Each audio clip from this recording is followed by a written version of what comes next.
Welcome back. You're still watching The Breakfast Show with Shireen Adel and myself, Mohammed Abdurrahim.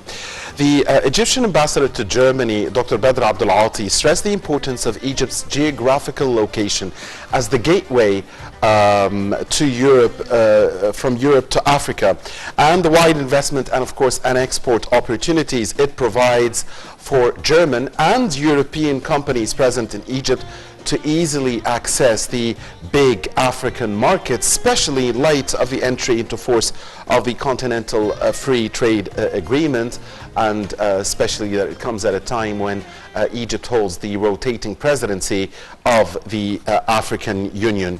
On that occasion, we have the pleasure of hosting here engineer Mostafa Wali, a member of the Egyptian European Council and former general manager of the Federation of Egyptian Industries. Engineer Wali, thank you very much. Good morning and happy Eid. Thank you, and happy Eid for all of you. Thank you. For all Egyptians.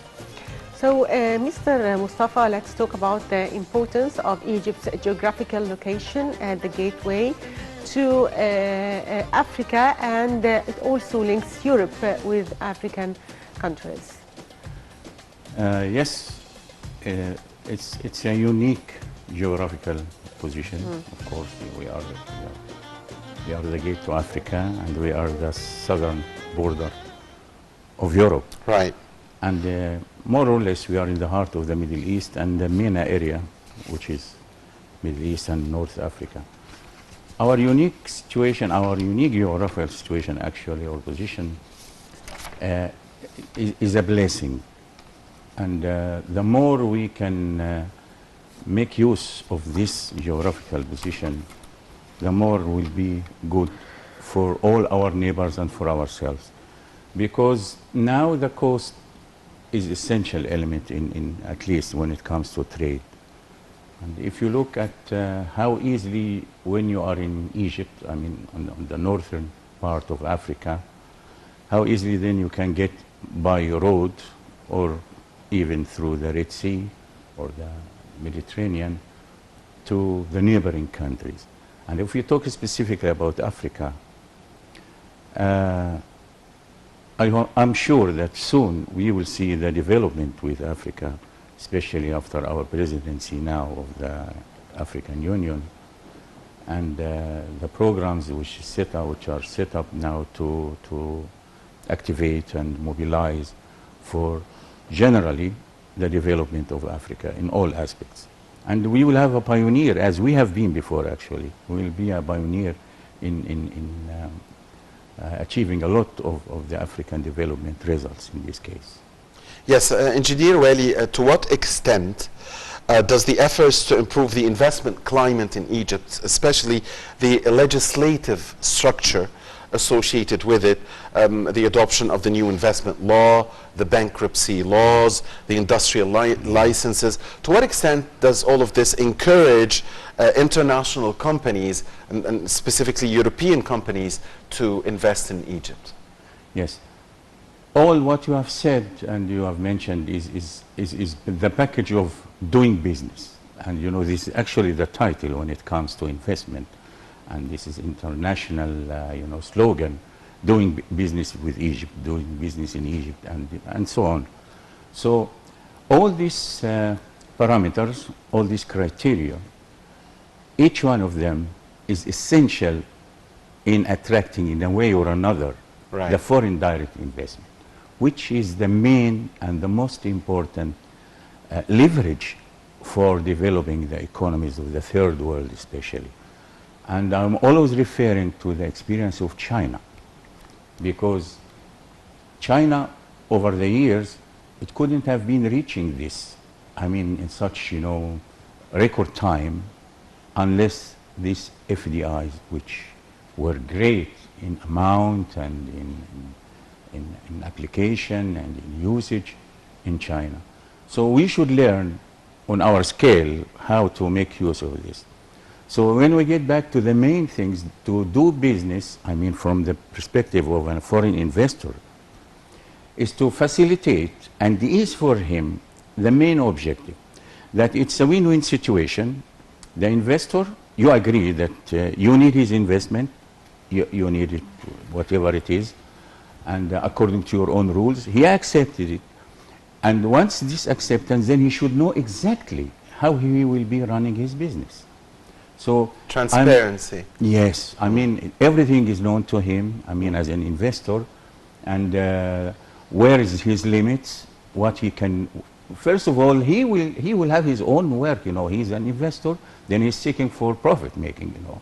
Absolutely. Then the most important for him will be, of course, the market volume, and we have it, you know. That's in this case including Africa and the Middle East and the Arab countries too.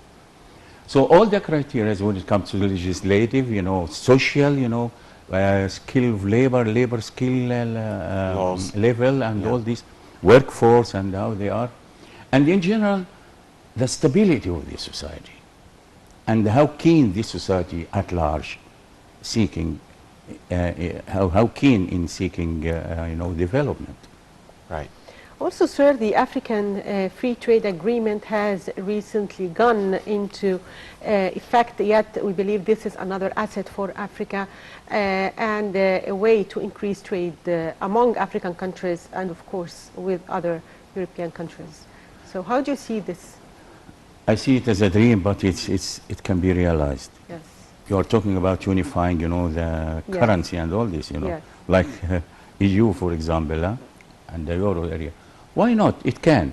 But let's be more realistic. Let's first get to a certain level of development in general for the whole Africa. I mean, when it comes to, as a continent and, of course, as countries. This can happen, this can really be materialized with the cooperation between African countries itself. Of course, with the help and the international community who are seeking to invest and help Africa. And we can even push the people, we can push the first world to help Africa.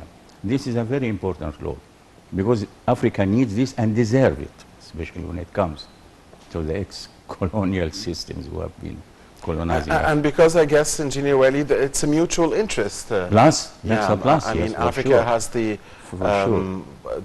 is one of the richest continents when it comes to raw materials and treasures. Now, Engineer Wali, what about the importance of improving the performance of the Egyptian economy and macroeconomic indicators when it comes to attracting FDIs? First, the first thing, any investor who is looking to the map of the world to go and invest is to see how generally this community or this country is operating. And we are in the heart of the world, you know, it's Egypt. So we are vulnerable, we are transparent to the whole world.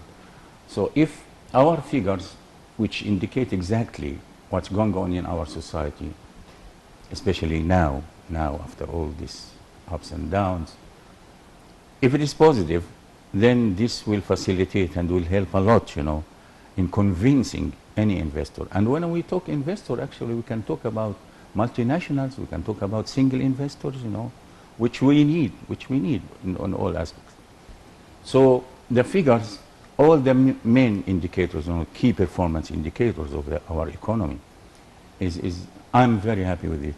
Growth rate, 5.6%. 5.6, you know, and is subjected to be 6. And this is according to the rating institutions, you know, all of them, you know. And these people do not just say like that. Inflation is beginning to come under control. Yes, there was tough time. We are going through it, you know. And look even to the unemployment. Right. Declined. That's yes. So, Mr. Wali, you were the former general manager of the Federation of Egyptian Industries. So, sir, how do you see the government's efforts to develop the industrial sector and to open new factories, as I've just seen that the President has inaugurated the big project in Al Ain Al Sukhna phosphate factory. So, how can we develop this fertilizers complex there? Yes, this vital sector. Yes. Frankly speaking, it's now a fact, we believe in it all, that industry at large is the locomotive of developing the economy. And the efforts and the care given to the industry is evident, because if you look at the new industrial areas, you know, new industrial complex zones, and the special economic zones, you will find industries taking the big share, Yes. the lion's share, when it comes to the infrastructure, to the number of projects there, and also the interest of the foreign direct investors. For example, Suez Canal is special SE zone, is Suez Canal zone. I'm very optimistic soon it will be a fantastic hub like what we have seen in Asia through the last 2-3 decades. You know, I'm very optimistic about this, and also when it comes even to Upper Egypt, deep Upper Egypt, where actually when we do this, when we start developing Upper Egypt, a lot will be felt immediately, because these are the most, you know, needy area when it comes to development, and the industry will have the great contribution for this. Sir, I guess that with the flotation, of course, of the pound that occurred in November 2016, the importance of industry, I guess, and exports at large become even bigger. So can you stress on that, you know, and have a roadmap for how to benefit from that floating, from it's an economic rule when you have a weaker currency that encourages exports. Yes. So I guess exports will not come from anything else, or will come mostly from industrialization. So can you stress on that, please, sir? Let me add, just before proceeding, let me add that even when it comes to agriculture, right, agro-industry involves is also, industrialization. that's very important, and it makes a lot. Yeah. We have cases all over the world now. Look at China and USA, America, United States. Anyway, sometimes in economy, you don't expect, you know, applying certain, you know, what you're taken for granted, some taken for granted ideas or rules. It will work immediately. Sometimes not. For example, it's known that if you are, you know, reducing the value of your currency, then it will help you to compete in the international market. This is not enough sometimes. It works when you have everything is where this rule or this phenomenon is applicable. Yeah. For example, if you have the quality of the product, if you have the access to the market, a lot of things. But in general, it should work. So it depends upon how serious, how keen you are as policy and as facilitating, when you are facilitating for exports and increasing manufacturing for export. Because so what are the areas we need to work on? I mean, you said that if you have the quality, if you have access to the market, I guess marketing your products is also very important. Yes, and other. So where is it that we need to focus more from the view of a former general manager of the Federation of Egyptian Industries? I will answer in a clever answer, you know, where it's all of them. I'm not kidding, but it's true. But the priority is there.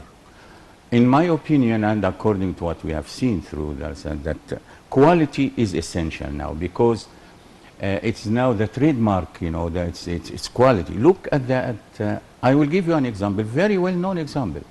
Look at the process and the history of the Chinese products, how it was looked at over the years. I'm talking even, forget about our developed country. Look at the first developing country. A developed country like Europe and America, for example. Now they are taking for granted they are buying quality products. Otherwise, there would not be this big dispute, because there is a market. So and it's a market quality when you talk about Europe, and this is the people who actually behind the concept of quality. So quality is essential in this case. Frankly speaking, we are working on it. We are working on it in some areas, you know. We have some industries, specific industries. Our quality product, our quality in our products is a benchmark. You know, I mean, it's going as a benchmark with other first class production. You know, and I can give you, look, very essential thing, you know. Our food industry, it's now going to very, very sensitive and, you know, classy markets. That's Europe. If you look at our agri products, you know, dairy products and all this sort. So this is the essential thing, quality. We are working on it. It's given a lot of care, especially with those industrialists who know the importance of it and work on it. And they are export-oriented. Great. Yeah. Also, the European Union ambassador to Egypt in his recent meeting with the Egyptian ministers in July 23rd, they talked about increasing the partnership with Egypt in different domains, and he also pointed to its keenness to support the private sector in Egypt. So tell us more about the role of the private sector in this domain. First of all, I'm honored to be a founding member of the Egyptian European Council. Yes. So it's one of our tradition when, you know, they change the presidency of the EU. So whenever there is a new ambassador for the European Union, we invite him and get to him and talk to him. So, and we are in close contacts with most of the European Union ambassadors, and even on country basis. Always we will find from them, always actually, we find from them great enthusiasm, you know, to be successful in Egypt, them personally, and of course success must be materialized. So the most important phase for materializing success is to have business in Egypt. And we are utilizing this relationship in the council, I'm talking about the council, and also other people who are working in these areas, to let them know as the ambassador of their countries, what do we have? So, and also in cooperation with our governmental bodies, you know, they visit some areas, they see what's there, especially new ambassadors. This will help in the following. Getting into personal relation, giving all the facts and figures on the ground. This will be the best way to relay, especially from the position you are talking about, the official position of ambassadors, and this is what you mean, of course. And it helped a lot, you know. And sometimes you have an ambassador who is so keen to serve his country through making the best of being here with Egypt. So such ambassadors are actually good ambassadors for their countries, and they are good tools. I don't want to say tools. They are good messengers for us, for our mission, for especially when it comes to economic cooperation in the first place. Engineer Wali, how can we strengthen the partnership between international companies, governments, and civil sectors? Well, this has to do, there are some projects which you can PPP, you know, so it's public-private partnership. Right. It can be applied to this concept, by the way. And I'm talking, of course, not only about when it comes to doing business in Egypt, but in Africa. Yes, at large. Right, you are. Well, just recently we were thinking how to make some hub where certain business, of course it will be industry, will be totally designed, totally implemented, totally thought of as a project to be for Africa, using all the facilities which we have, which might not be there in Africa when it comes to roads, when it comes to infrastructure, for example. And then we have such setups, you know. China is doing this. We have this, actually, we have this. Know-how. No, this idea, what you say. In Sokhna, we have this very big Chinese industrial complex. Right. But we should have more of this. You know, the best of this, that is, you know, the whole study, the whole burden is taking care of the investor, and it's his business, okay, to market. And he will have the whole market for Africa. He has his access to Africa. Then at least, you know, he's taking all his facilities, I mean, in production capacities and knowledge, and have it so close to in the market. I wanted to add and here that you know, and China is doing this in Africa as well. Yes. I mean, but we here in Egypt, we have big companies, huge companies, when it comes to infrastructure, when it comes to construction, when it comes to, so can we get more, can we do the job that China is doing in some African countries? Can we do it? Can our companies do it?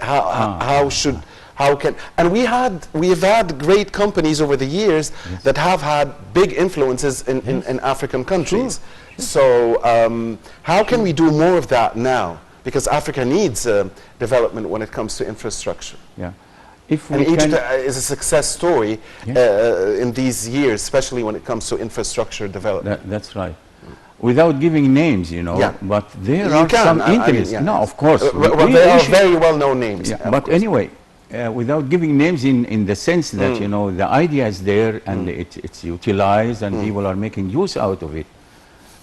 Some Egyptian entities, you know, companies and even, you know, powerhouses, you know, design powerhouses, which is very important, have a lot of good business in Africa. I mean, it was over the years and it's developing, not diminishing, it's growing. Good. There is. So this idea is there. I'm talking about physically, you know, you have a whole industrial plan for certain products where you have this all totally designed and made to deliver to Africa, to export to Africa. And in this case, if we find a partner or the foreign investor who is looking for this, we should welcome this and facilitate for him even more, give him more facilities, because we are sure that he has the market, he will have it, and will have his operation working, he has his own studies. Other than he is working for just little, for the Egyptian market. Understood. Yeah. So that's the point again of Egypt being the gateway to Africa. Exactly, yes. So, sir, what are the sectors in Egypt that are more attractive to European investors? The Ministry of Investment and Foreign Cooperation, they are making some very good material, you know, and literature based on facts and figures, and for what you call investment plan for Egypt. It's very interesting, and I really would recommend that a lot of work, some more work, you know, to make it more public, so that the people will go through it, you know, the community, which is, you know, specialized community, and also the general community, to know what we have as a plan for our industry. I'm telling you this because it is there. But out of my experience and my follow-up, you wouldn't believe that engineering industries, which is more sophisticated, of course, this is for certain investors, I mean, foreign investors, is an important area, and, you know, is feasible and welcoming, and also, you know, promising areas to get in. While we talk engineering industry is one of the most sophisticated, together with chemical industries. And both together, this is really the heavy industry. If we look at another sector, the IT, information technology, that's another industry, by the way, and it's future industry. And we are lucky that we can cope with what's going on in the world, and we have the basic demand for such success. It is the youth and our educated youth in this field. Very promising. They have a lot of, we have a lot of genius youth, you know. That's mainly there. But it doesn't mean that in agro industry there is a chance, you know, if we look at service, even service. What else? A lot of things. But I always think of the chemical industries and engineering industries, because actually this is the ultimate, which will bring all together other industries. If we look at woodworking industry, for example, we have this Damietta city, you know, new city for, I mean, woodworking. The engineering industries could help a lot, you know, manufacturing the most precise tools and the systems for making fantastic furniture, for example. So that's why I'm referring always to engineering industries and chemical industries. Engineer Wali, you mentioned the Suez Canal Economic Zone, Yes. And of course this is so important for our beautiful country. So how can Egypt benefit from that zone in attracting European investments and allowing, again, working as a gateway from Europe to African markets? Yeah. This zone actually must be our, our slogan. That's the biggest success story for the recent time, for our time now, because the facilities there, the location, the potential is tremendous. So I hope we can make the best out of it. And in my opinion, this Suez zone, economic zone, should be from Port Said down even to middle of the Red Sea. Yes. Include, of course, Sokhna and all these areas, and Suez itself. This is tremendous potential. So you see an expansion for it? It should be. Yeah. It should be. It should be. Right now we have, of course, if you look at Sokhna, you will see a lot. But we deserve more. We can do more. Yes, we can. Simple as that. Beautiful. Egypt can. Absolutely. And how do you see the infrastructure projects carried out now in Egypt? Over the years. To what extent it will attract more investors? Well, they come because it's there. The investors will come when there is the infrastructure there. But fortunately, we can even have foreign direct investment, or let's say joint venture in having a very efficient and big and sound infrastructure. And we have this, of course, quite evident when it comes to electricity. For example. Look at our business with Siemens as one of the biggest names in the world in this field. Simply, you have a good infrastructure at large, then you have the base for immediate development, industrial development in general, and attraction for foreign direct investment. Yes. Engineer Wali, you mentioned now electricity projects. So how can the German side, because this is how we start very distinguished relations between Egypt and Germany, of course, and Egypt and Europe at large, and the EU at large. But how can the German side and Europe at large benefit from energy, transport and agriculture in the implementation of development projects in African countries, again through Egypt or with the help of Egypt? Yeah. So we will start with Egypt because it should be like this. You are talking Germany. Yes. Frankly speaking, let's talk the EU. The EU is our first the biggest or the largest trade partner, and also it's the same time it's the first and the biggest foreign direct investment from Europe.